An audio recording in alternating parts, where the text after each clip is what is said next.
Sad boy got an S-Works. I don't know how we got here.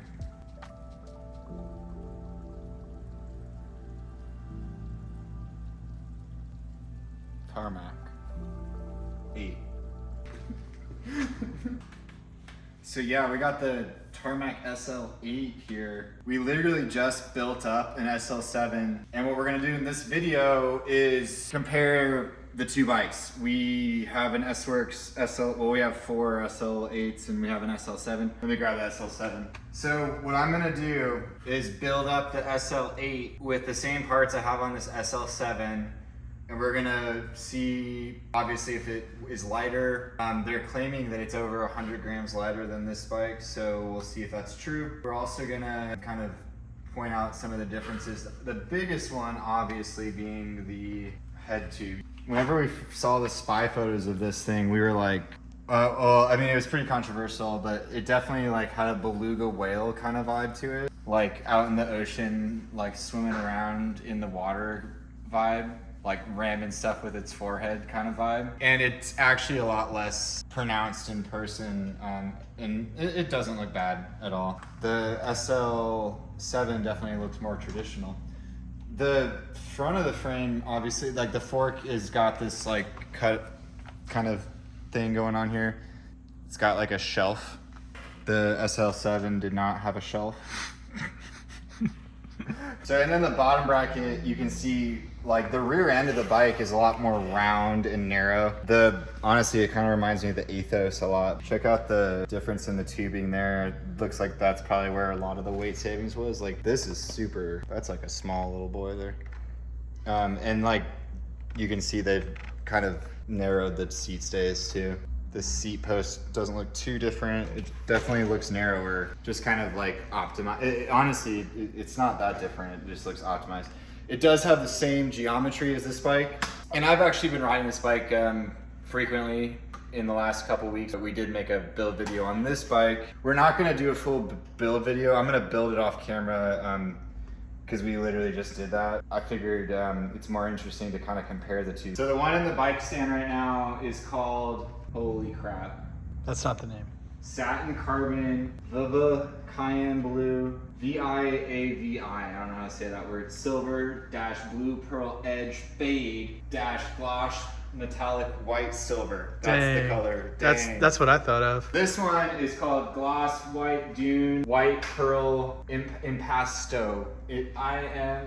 IMPASTO, like pasta. This is the pasta boy from Italy. This one's really cool. It's not quite I thought this was going to be the one I was going to take, but it's not quite like my style. So somebody can buy this one.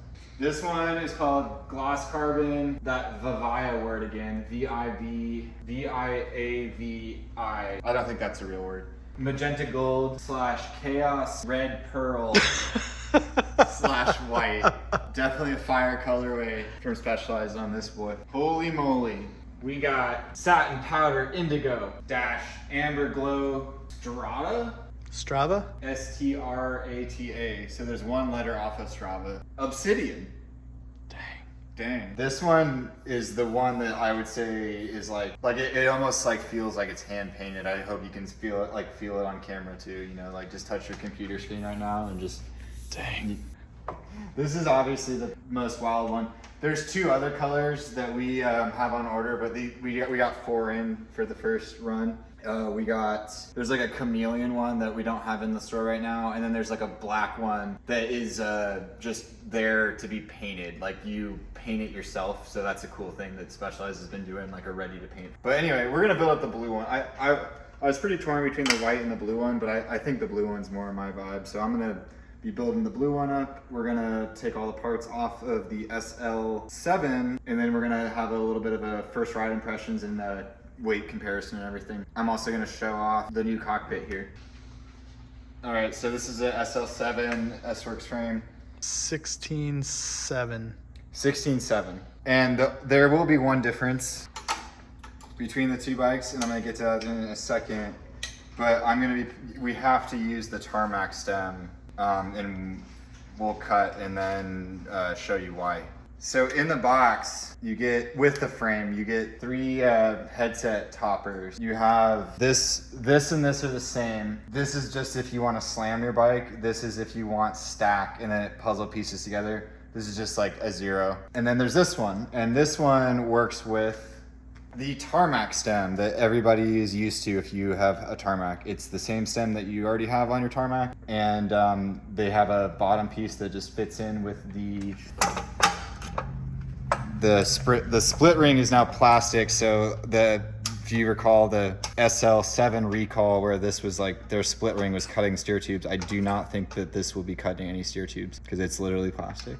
So throw that back on. But yeah, so what's gonna happen here is that if you want to use the new cockpit, you use the one that works with the new cockpit. Or if you don't have the new cockpit and you just want to use a normal handlebar and stem, you can use I'm just gonna call it the tarmac stem. You can just use the tarmac stem. We'll throw that on just for visual really quick before we show off the new. So yeah, simple tarmac stem. The cables run the same as it did. And for my build, that's how we're gonna end up with it at the end of it, because we only have one Rapide cockpit and it's not the right size. So I'm gonna wait for the correct size for me to install the Rapide cockpit, but we do have one here to just show you.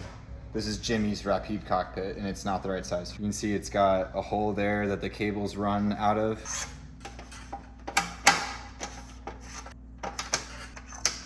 That fits on like that.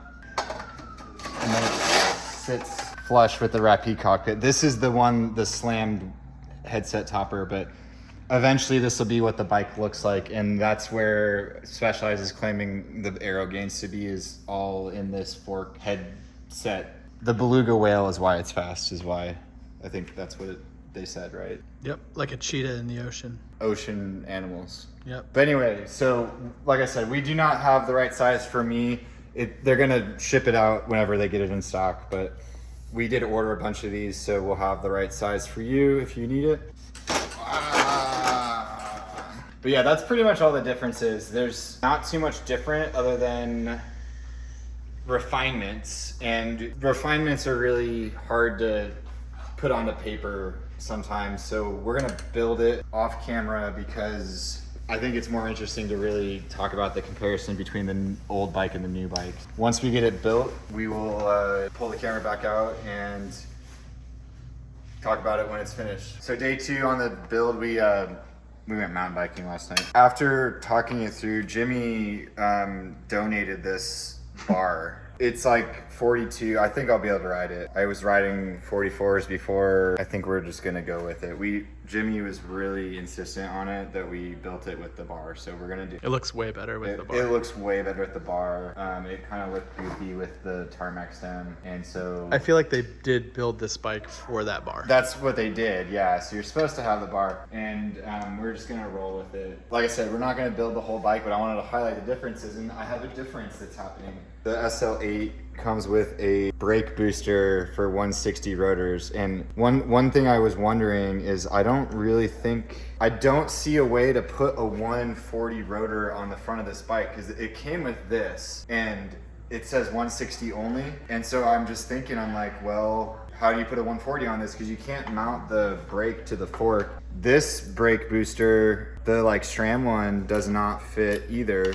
So just an interesting little thing there. It comes with its own brake booster, and it's 160 only. So yeah, let's go ahead and install it. Probably should have installed the brake booster before I put the hose through the fork, but it's no big deal. I'm getting real used to that head tube. Honestly, I am getting more used to it too. I was not that stoked about dismantling my SL7. I've just been having a lot of fun on that bike, and I was like, man, is this really like what we should be doing? And it is. I just wanted to show like the routing procedure on this bar. I got the headset all mounted and everything. Normally I like to like be really hard on myself and route cables the hard way, because it's fun. But wow, I really think like whenever like a company makes something that works that well, I think it's worth highlighting, because like legitimately, like, wow, that was easy to route this. probably the easiest internal routing I've ever seen in my life. Yeah, like, thank you to Specialized for making that easy. Because I know a lot of people have beef with like one-piece cockpits. I really love them, but yeah, they're a little annoying. But that one, I mean, you just saw like on camera, like that was super chill. Kudos on this Rakid bar for making something that works well, because that works well.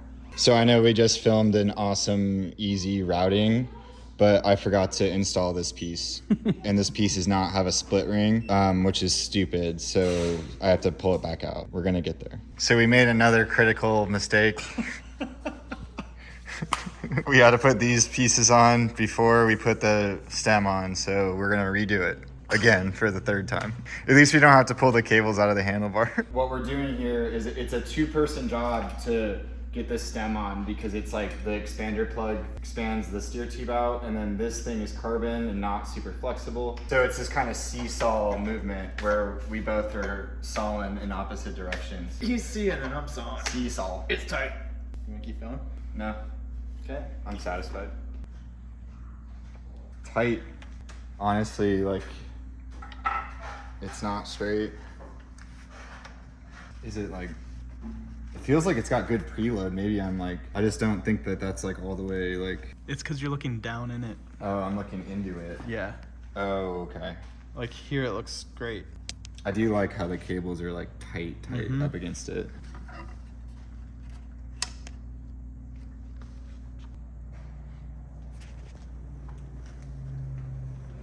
Okay, so we got the bike in a random town to go do a ride. Kind of like talk through the first impressions of it, but I brought the scale. It's traveled with us all the way out here. 15.9 is what it was. 15.87.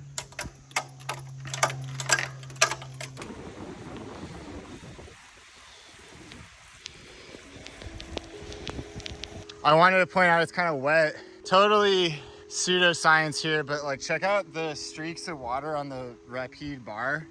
I figured like that was a really good indication of that the bike is aero, right? Because wind and water like move the same way. Real life testing here. So I literally cannot see my computer at all. I wanted to get it on camera. That's what it looks like in real life. So yeah, this needs, I'm gonna like call Specialized about this, because like I don't know how anybody's gonna ride their bike like this. So most people have a bike computer, and luckily the Revolve Rapide Cockpit comes with a computer mount, but there's a weird thing that happens whenever you put your computer on.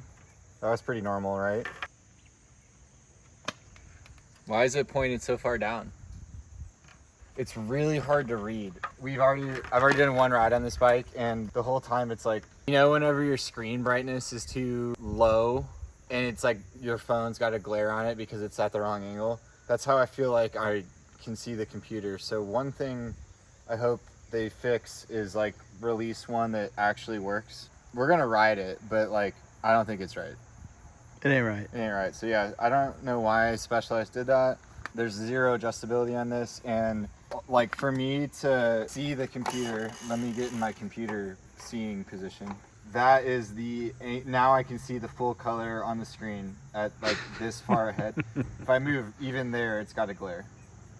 So sitting back here, you can see it, but you can see just glary screen, really weird.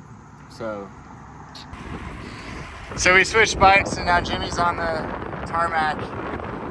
Jimmy's gonna do a sprint to see if he can make the BB flex. Let's check it out.